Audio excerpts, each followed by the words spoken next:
அனைவருக்கும் வணக்கம். 7ஆம் வகுப்பு கணக்கு 3ஆம் பருவம் இயல் 3 இயற்கணிதம் பாடத்தலைப்பில் எடுத்துக்காட்டு 10வது கணக்கிற்கான விடையினை இந்த வீடியோவில் பார்க்கலாம். Welcome to money math board. தீர்க்க 2x + 4 < 18. இங்கு x ஓர் இயல் எண் ஆகும். சமக்குறி இருந்ததுன்னா நம்ம சமன்பாடுன்னு சொல்லுவோம். less than, greater than, less than or equal to, greater than or equal to இந்த மாதிரி குறியீடுகள் வந்ததுன்னா அது அசமன்பாடுகள். இந்த அசமன்பாடுகளை எப்படி தீர்க்கணும் அப்படிங்கிறத தான் இந்த டாப்பிக்கில் பார்க்க போகிறோம். நமக்கு வினாவில் கொடுக்கப்பட்டுள்ளதும் பாருங்கள் லெஸ் தேன் சிம்பிள் இருக்குது. இதுவும் அசமன்பாடு தான். சமன்பாட்டில் ஒரே ஒரு ஆன்சர் தான் வரும். பட் அசமன்பாட்டில் 2ற்கு மேற்பட்ட விடைகள் வரும். அசமன்பாட்டை தீர்ப்பதற்கான விதிகள் புத்தகத்தில் கொடுத்துருப்பாங்க. இந்த லெஸ் தேன் குறியீட்டிற்கு இருபுறமும் ஒரே எண்ணை கூட்டுவதால் அதன் மதிப்பு மாறாது. இந்த அசமன்பாட்டின் இருபுறமும் ஒரே எண்ணை கழிப்பதால் அந்த அசமன்பாட்டின் மதிப்பு மாறாது. இந்த அசமன்பாட்டின் இருபுறமும் மிகை எண்ணால் பெருக்கினால் அந்த அசமன்பாடு மாறாது. ஒரு பூஜ்ஜியம் மற்றும் மிகை எண்ணால் இருபுறமும் வகுக்க அந்த அசமன்பாட்டின் தன்மை மாறாது. இந்த 4 பாயிண்ட்டும் நீங்கள் ஞாபகத்தில் வச்சுக்கணும்.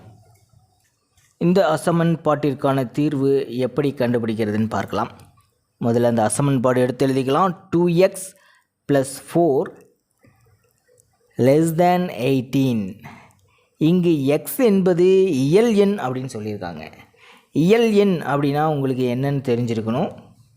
கண்டிப்பாக தெரியும். இயல் எண் natural numbers capital letter n = 1லேருந்து தான் ஸ்டார்ட் பண்ணணும். எண்ணக்கூடிய எண்கள் இயல் எண்கள். 1 2 3 4 5 இந்த மாதிரி முடிவில்லாமல் போயிட்டே இருக்கும். இதுதான் இயல் எண். இப்போ x என்பது இயல் எண் தான் அப்படின்னு சொல்லியிருக்காங்க. இப்போ பாருங்கள் 2x + 4 < 18. நமக்கு எக்ஸோட வேல்யூ தான் வேணும். இந்த எக்ஸ் உறுப்பை தவிர்த்து வேறு என்ன இருக்குன்னா +4 அப்படின்னு இருக்குது. இப்போ இந்த +4 நம்ம கேன்சல் பண்ணணும். கூட்டல் 4 கேன்சல் பண்ணணும்னா 2 பக்கமும் இந்த அசமன்பாட்டின் இருபுறமும் 4ஐ கழித்து விடலாம். இருபுறமும் 4ஐ கழிக்க இப்போ தான் நம்ம ரூல் பார்த்தோம். ஒரு அசமன்பாட்டின் இருபுறமும் ஒரு எண்ணை கழிக்க அந்த அசமன்பாட்டின் தன்மை மாறாது அப்படின்னு பார்த்தோம். ஸோ 2 பக்கமும் 4 மைனஸ் பண்ணிடுங்க. 2x + 4 அப்படின்ட்டுருக்கு. 4 நாம் மைனஸ் பண்ணிடலாம். இந்த லெஸ் தேன் குறியீட்டுக்கு இந்த பக்கம் 18 இருக்குது. இந்த பக்கமும் 4 மைனஸ் பண்ணிடணும். இப்போ பாருங்கள் +4க்கும் -4க்கும் கேன்சல் ஆயிரும். தேர்ஃபோர் 2x < 18ல் 4 போயிடுச்சுன்னா 14. இப்போ நமக்கு x வேணும். எக்ஸ்ட்ரா என்ன இருக்குது? 2 இருக்குது. இந்த 2x கூட பெருக்கல் இருக்குது. இப்போ பெருக்கல் இருக்கிற 2ஐ கேன்சல் பண்ணோம்னா இந்த அசமன்பாட்டின் இருபுறமும் 2ஆல் வகுக்கணும். இப்போ இருபுறமும் 2ஆல் வகுக்க நான் வகுத்தா தான் இந்த 2 கேன்சல் ஆகும். இப்போ 2 பக்கமும் 2ஆல் வகுத்துக்கோங்க.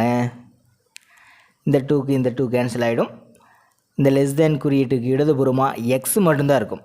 x < 14ஐ 2ஆல் வகுக்கும்போது 7 கிடைக்கும். இதற்கு என்ன அர்த்தம்னா எக்ஸுடைய மதிப்பு 7ஐ விட குறைவாக இருக்கும். எக்ஸ் என்கிறது ஒரு இயல் எண் தான். இயல் எண் அப்படிங்கிறது 1லேருந்து தான் ஸ்டார்ட் ஆகும். 7க்கு குறைவாக இருக்கிற இயல் எண் அப்படின்னா 1 2 3 4 5 6 தான். எக்ஸ் அப்படிங்கிறது இயல் எண் சொல்லிட்டாங்க. x < 7 அப்படின்னா எக்ஸுடைய தீர்வுகளின் தொகுதி. அதாவது அசமன்பாட்டிற்கு 2ற்கு மேற்பட்ட ஆன்சர்கள் இருக்குன்னு சொல்லியிருந்தோம் இல்லையா. இப்போ தீர்வுகளின் தொகுதி 7ஐ விட சிறிய இயல் எண்கள்.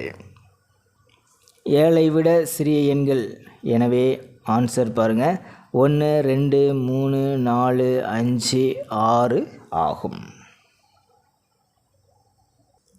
7 கண்டிப்பாக வராது.